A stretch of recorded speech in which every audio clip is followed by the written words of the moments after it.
J'ai pas le bonheur facile. En fait, je l'ai jamais eu. Genre qu'à 15 ans, mon activité préférée, c'était de brailler en écoutant. Je suis seul au monde. J'ai tendance à me victimiser, à pas voir la chance que j'ai, à attendre l'amour qui donne le goût de vivre même quand je l'ai, à penser juste à mes petits problèmes, à focusser sur le négatif, à toujours vouloir plus parce que c'est juste jamais assez. Je m'étourdis dans plein de projets puis d'hommes sans saveur, en souhaitant que ça m'apporte un jour le succès, le cash, puis un sourire au cœur. Tu sais, la personne qui voit le verre à moitié vide même quand il est plein. Ben c'est moi. Depuis des années, je pousse constamment les limites de mon confort dans l'espoir de trouver quelque chose qui va m'aider à être heureuse plus souvent.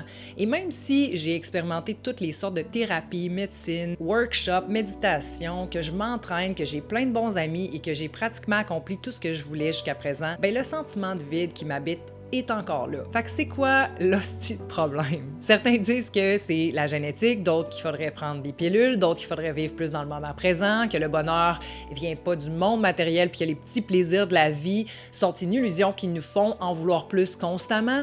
Puis même si je suis d'accord qu'on se grille les cellules de dopamine à s'isoler constamment sur nos selles, puis que le bonheur est pas un point final, ben ça me dit pas plus comment être heureuse. July 25th, 2021, my wife, son, daughter, brother, and nephew were killed in a car accident.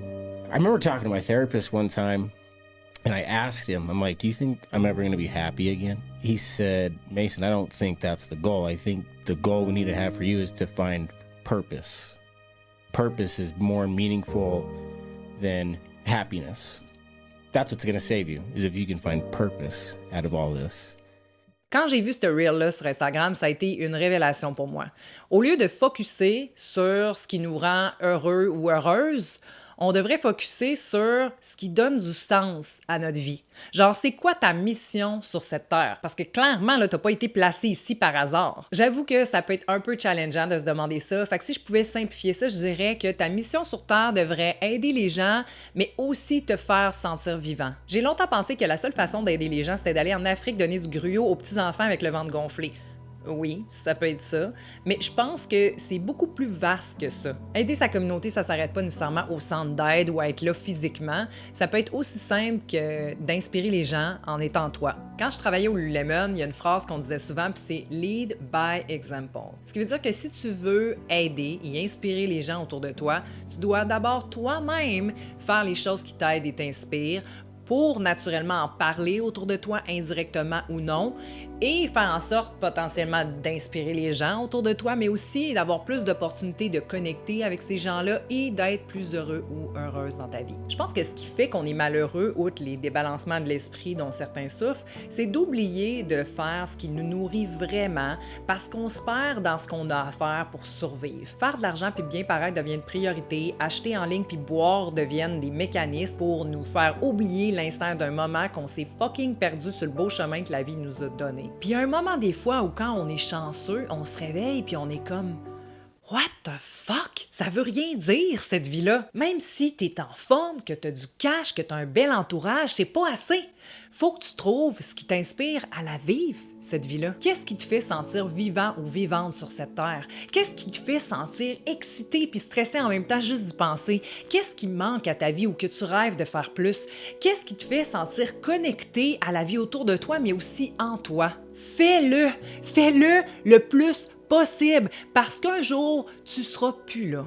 Puis tout ça, ça voudra plus rien dire. Ça n'a pas besoin d'être ta job à temps plein, ça n'a pas besoin d'être une seule chose, puis ça n'a pas besoin d'être gros. Ça peut juste être passer plus de temps avec ton enfant ou encore jouer du piano plus souvent. Pour moi, c'est voyager, mais aussi créer comme dessiner, écrire, puis bien entendu faire des vidéos. Tu sais, quand j'ai commencé à me filmer devant une caméra, j'ai jamais pensé que j'inspirais autour de moi. Je l'ai fait parce que j'avais cette envie-là, cet excitement-là. Puis là, je dis ça en toute humilité, là, quand je dis vous inspirer autour de moi, là, parce qu'on sait très bien que tu es la seule personne qui peut vraiment t'aider. Puis pour être honnête, je me suis rendu compte que je faisais pas assez ce qui me rendait vivante dans la vie. Je passe mon temps à travailler, à jamais prendre de vacances, puis à me forcer à constamment faire des tâches qui finissent par me brûler. Puis je pense que le fait que je m'impose ces tâches-là vient, bon, d'un mélange d'ego qui essaie de se valider là-dedans, I guess, mais aussi d'un besoin d'argent pour payer mes shit. Mais c'est aussi Ce qui, au final, fait souvent que ma vie fait pas de sens à mes yeux.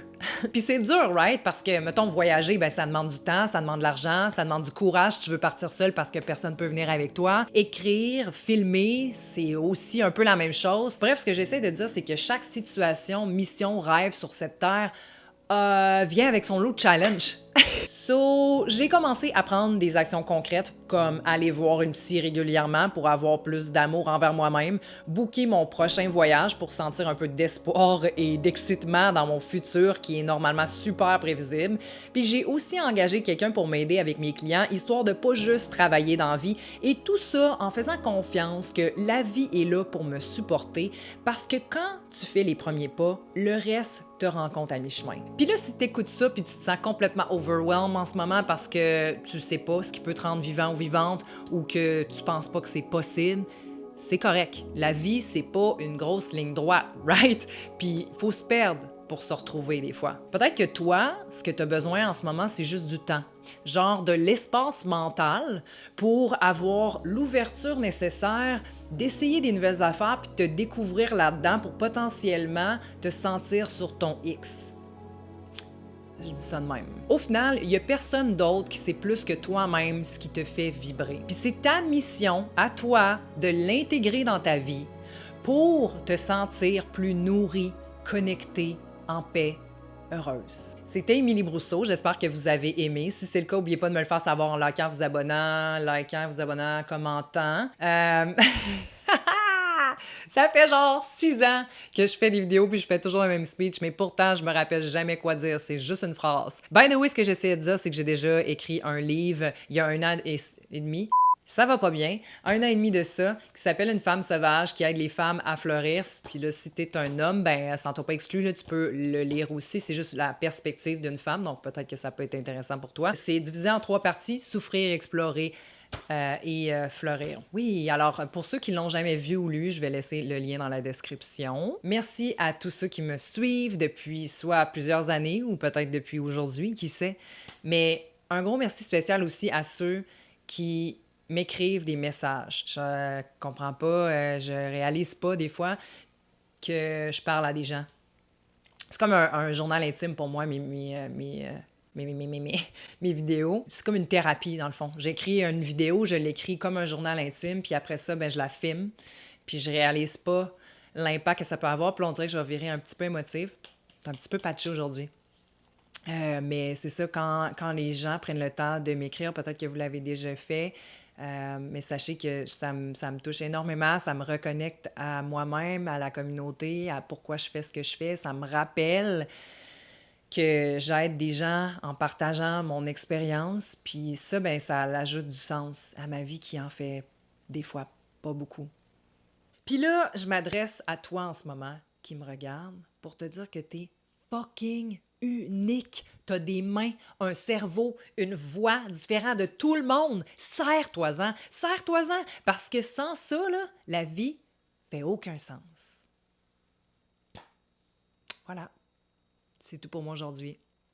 Namaste, guys. Namaste. Je vous aime beaucoup.